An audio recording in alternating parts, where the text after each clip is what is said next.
Welcome to our channel. నమస్కారం. 931 కోట్ల రూపాయల ఆస్తులు, 19 కేసులు, ఇది చంద్రబాబు చిట్టా అంటూ దొంగలకు అడ్డాయన వక్రాక్షిలో ఒక ఆర్టికల్ రాశారు. జగన్మోహన్ రెడ్డి కేసులు, ఆస్తుల చిట్టా కూడా పక్కన వేస్తే ఇంకా బాగుండేది. వేయకుండా చంద్రబాబు నాయుడు గారు నేరస్తుడు అన్నట్టు చూపిస్తూ 2 హత్యాయత్నం కేసులు కూడా ఉన్నాయంటూ పెద్ద బ్యానర్ ఐటం పెట్టి రాశారు.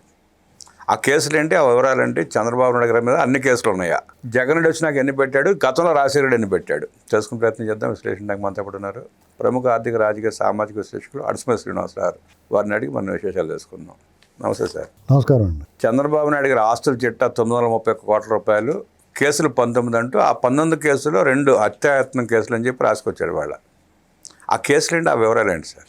ప్రతి పనికిమాలిన కేసులు పెడుతుంటే మీరు స్టేలు ఉన్నాయి, స్టేలు తెచ్చుకున్నారంటాడు. ఏమున్నాయి చెప్పమనండి. స్టేలు ఉన్నాయి, మీ ఇష్టం. మీరు ఆ కేసు ఉంది, ఈ కేసు ఉంది రాయటం కాదు. ఏ కేసు మీ స్టేలు ఉన్నాయి అసలు? మీకు ఇక్కడ విజయమ్మ గారు వాళ్ళు, విజయలక్ష్మి, ఇప్పుడు రాజశేఖర రెడ్డి గారు మిస్సెస్ విజయలక్ష్మి పెట్టిన కేసుల్లో మీరు తీసేస్తారా, మమ్మల్ని కొట్టేయమంటారంటే వెనక ఉపసంహరించుకున్నారు కూడా వాళ్ళు. రాజశేఖర రెడ్డి గారు కూడా పెట్టి కూడా ఉపసంహరించుకున్నాడు. మీకు ఇక్కడ ఆధారాలు లేకుండా కేసులు పెట్టడం, వాళ్ళు ఒక ఊతపాదం. ఇప్పుడు ఏదో ఒకటి నెరేటివ్ సెట్ చేస్తారండి. 2 ఎకరాలు 2,000 సింగపూర్లో హోటల్లో పర్థం ఉన్న ఇదండి. ఇతను ఏకంగా 13 సంవత్సరాల నుంచి బెయిల్ మీద తిరుగుతున్నాడు. లక్షల కోట్లు ఎస్టాబ్లిష్ అయిపోయిన కేసులు, 43,000 కోట్లు సీజే ఆస్తులు సీజే ఉన్నాయి. ఇటువంటి బందిపోటు దొంగ చంద్రబాబు నాయుడు గారి గురించి మాట్లాడతాడా? వీళ్ళు కూడా ఇమ్మీడియట్గా దాని మీద పరువు నష్టం దావేయక వాళ్ళు అసలు ఆ పత్రికను ముగించాలండి, మోపించాలి. వీళ్ళు స్వేచ్ఛ ఇచ్చేసి తర్వాత లబోదీపం అన్నట్టు ఉన్నది వ్యవహారం అంతా కూడా. మర్డర్ కేసులు ఏంటండి, బాబ్లీ కేసు మీద కూడా మాట్లాడేవారు వీళ్ళు. అవును, అది కొట్టేశారు. ఎన్నికల ముందే కొట్టేశారు. అది కూడా బాబ్లీ కేసు గురించి కూడా. బాబ్లీ కేసు ఏం కేసు అండి? బాబ్లీ ఎందుకు వెళ్ళాడు? బాబ్లీ ఎందుకు వెళ్ళాడు? ఆయన తెలంగాణ ప్రజల కోసమే కదా అసలు వీళ్ళు మాట్లాడడానికి. ఇప్పుడు ఈ హత్యాయత్నం కేసులు అంగళ్ళలో ఈయన మీద రాళ్లదాడి చేసి వీళ్ళు దాన్ని అడ్డుకుంటే అది హత్యాయత్నం కేసు కింద పెట్టారు. వాళ్ళ మీద పెట్టకుండా ఈయన మీద పెట్టారు. అప్పుడు గమ్మత్తుగా ఏంటండి, ఇలాంటి కేసులే. ఇక్కడ అనపర్తిలో ఆయన దిగి నడుచుకుంటే వెళ్ళాడు, దాని మీద కేసు పెట్టారు. రేణిగుంటలో కూర్చున్నాడు, దాని మీద కేసు పెట్టాడు. మీకు జగన్మోహన్ రెడ్డి ఇసుక ఫ్రీగా ఇచ్చాడని కూడా కేసు పెట్టాడుగా. రింగ్ రోడ్ లేకుండానే రింగ్ రోడ్డు అవినీతి జరిగిందని పెట్టాడు. ఇంత దారుణంగా కేసు పెట్టడానికి, నమోదు చేయడానికి ఏముందండి? ఆ పని వీళ్ళు చేస్తారేమో అని ముందే ఢిల్లీ పరిగెత్తుకెళ్ళాడు. బట్టలు వేసుకున్నాడో లేదో తెలియకుండా వెళ్ళిపోయి పరిగెత్తుకెళ్ళి గొగ్గోలు పెట్టాడు అక్కడ. వీళ్ళు మాట్లాడడానికి వీళ్ళ సంగతి అందరికీ తెలుసండి. ఇప్పుడు ఊరికే చంద్రబాబు నాయుడు గారు అలా చేశారు, ఇలా చేశారు, ఈయన హత్యాయత్నం చేశాడు, ఈయన అరాచకం చేశాడంటే చంటి పిల్లడు కూడా నమ్మడం. ఎందుకంటే వాళ్ళ రగిలిపోయేది అందుకనే కదా. ఈయన కక్ష రాజకీయాలు ఉండవు, ప్రతీకార రాజకీయాలు. కనీసం వీళ్ళని అదుపులో పెట్టడం కూడా ప్రయత్నం చేయట్లేదు ఆయన అనేటువంటిది కదా. కేడర్ అంత ఆగ్రహంగా ఉండేది. ఆయన ఒకటే లక్ష్యం, రాష్ట్రంలో డిస్టర్బెన్స్ ఉండకూడదు. వాళ్ళు అరుచుకుంటూ ఏడ్చుకుంటే వాళ్ళ పాపని ఆడలేకపోతారు, వాళ్ళ కర్మకి ఆడలేకపోతారని విడిచిపెట్టేసాడు. ఆయన విడిచిపెట్టినా కానీ కర్మ విడిచిపెట్టలేదు. వాళ్ళని కర్మ విడిచిపెట్టలేదు. కాబట్టి ఇలా ఆ వక్రాక్షలు ఇష్టం వచ్చినట్టు అబద్ధాలు రాసి రాసి రాసి అంటే ప్రజలు కూడా ఇసుకు పుట్టేలా రాస్తున్నారు. అది ఆఖరికి వాళ్ళు అలాగే ఉండాలండి. వాళ్ళలో ఏ మార్పు రాకూడదు. ఇంటిగా మార్పు వచ్చినట్టుగా నటించారనుకోండి వాళ్ళు, మళ్ళీ డేంజర్. అదే ప్రమాదం అంటారా? ప్రమాదం. ప్రజలు మాయలో పడతారు మళ్ళీ. ఇప్పుడు వీళ్ళు తోడేళ్ళు, నక్కలు, గుంట నక్కలు, ఇవన్నీ తోడేళ్ళు, క్రొకడైల్స్, వీళ్ళు మొసళ్ళు, మడుగులో ఉన్న మొసళ్ళటోళ్ళు. మడుగులో ఉన్న మొసలే కదలకుండా మెదలకుండా ఉంటే మీకు అది నిశ్చలంగా ఉన్నది ఏటో అనుకుంటారు, టక్కుని పడేసుకుంటుంది లేచి. అలాంటి వాళ్ళు డేంజర్. వీళ్ళు ఇలా ఉంటేనే రాష్ట్రానికి శ్రేయస్సు. ఎందుకంటే మనకు తెలుస్తూ ఉంటుంది. పాము బొసుకొట్టింది అనుకోండి, ఒరే పాము ఉందని తెలుస్తుంది మనకి. అక్కడ పొడపాములు అవి ఉన్నాయి, కట్టల పాములు, పొడపాములు ఉన్నాయనుకోండి, కదలకుండా మెదలకుండా కూర్చుంటాయి. మన దగ్గరికి వెళ్ళి అదేదో అనుకుని చూసుకోకుండా కాలేస్తే కసేది. కాబట్టి వీళ్ళు ఇలాగ అరవటం, ఇలా చేష్టలు చేయటం, ఇలా కొంచెం అలర్ట్గా ఉండడానికి అలా ఉండటమే మంచిది. వాళ్ళు అరుచుకుంటారు. అలాంటి అసహ్యం వేసింది జనాలకి. ఇలాంటి అబద్ధాలు చెప్పి వాళ్ళకి అలుపు రాదు, కానీ ప్రజలకు మాత్రం చిరాకు వచ్చింది. ఒక రకమైన వెగట వచ్చింది వాళ్ళ మీద.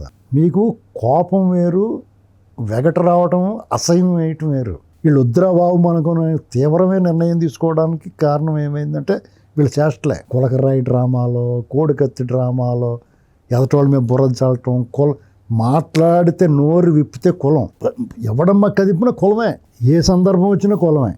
వీళ్ళ బతుకంతా కూడా అడ్డదారిలో రావాలి, ఫౌల్ గేమ్ ఆడాలి, ఫ్రాడ్లు, కుట్ర సిద్ధాంతం, దాంతో జనాలకు ఏమనిపిస్తుంది, విసుగురాదు. రాజకీయాలు అంటేనే ఒక రకమైన విరక్తి పుట్టేలా చేస్తారు. విరక్తి వస్తుంది, కుల కంపుతో మగ్గిపోతున్నారు.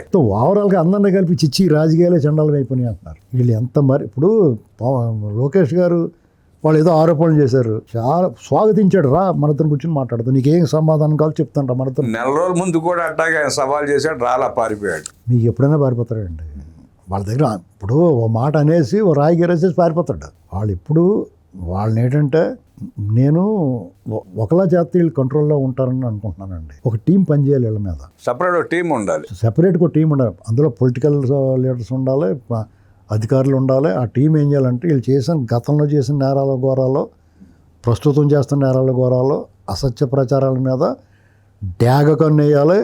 నోరు విప్పిన వెంటనే నోటీస్ వెళ్ళాలి, రారా బాబు అని చెప్పు, దీని విషయం చెప్పండి. అప్పుడు కొంచెం కంట్రోల్లో ఉంటారు. కానీ కొంతమందికి అదే పనిగా పెట్టి ఈ పనికి మాలినోడి గురించి సమయం వృధా అనుకుంటాడు చంద్రబాబు నాయుడు గారు. వాళ్ళు వేరే పనికి ఉపయోగించుకోవచ్చు కదా అనుకుంటాడు. అంటే వీళ్ళు వార్తలు రాసి అంటే ఇవాళ మనకు తెలుసండి ఆయన ఏం చేయలేదు, ఆయన మీద అటెండ్ ఏమి లేవని చెప్పి.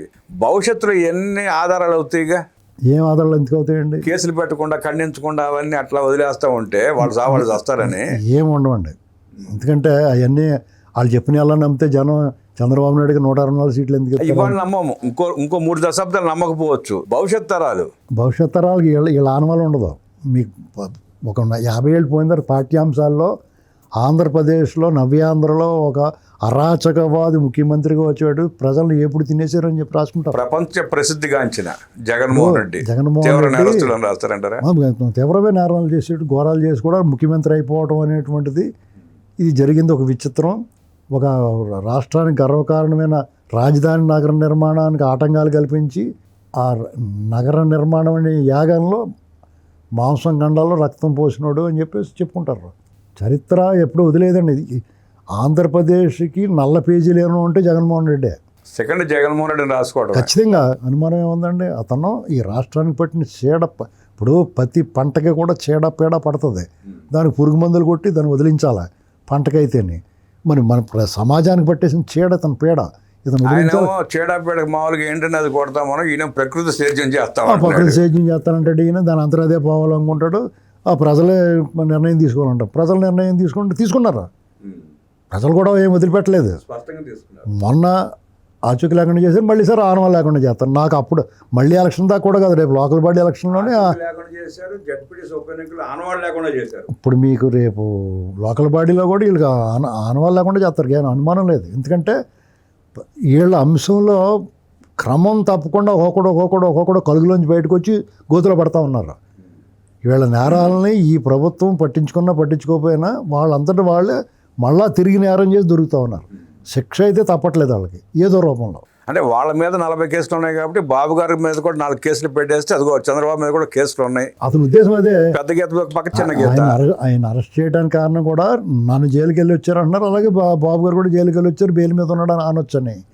నక్కకే నాగలోకానికి తేడా ఉండదండి. పనివాడికి పనికి మాలిన వాడికి తేడా లేదు.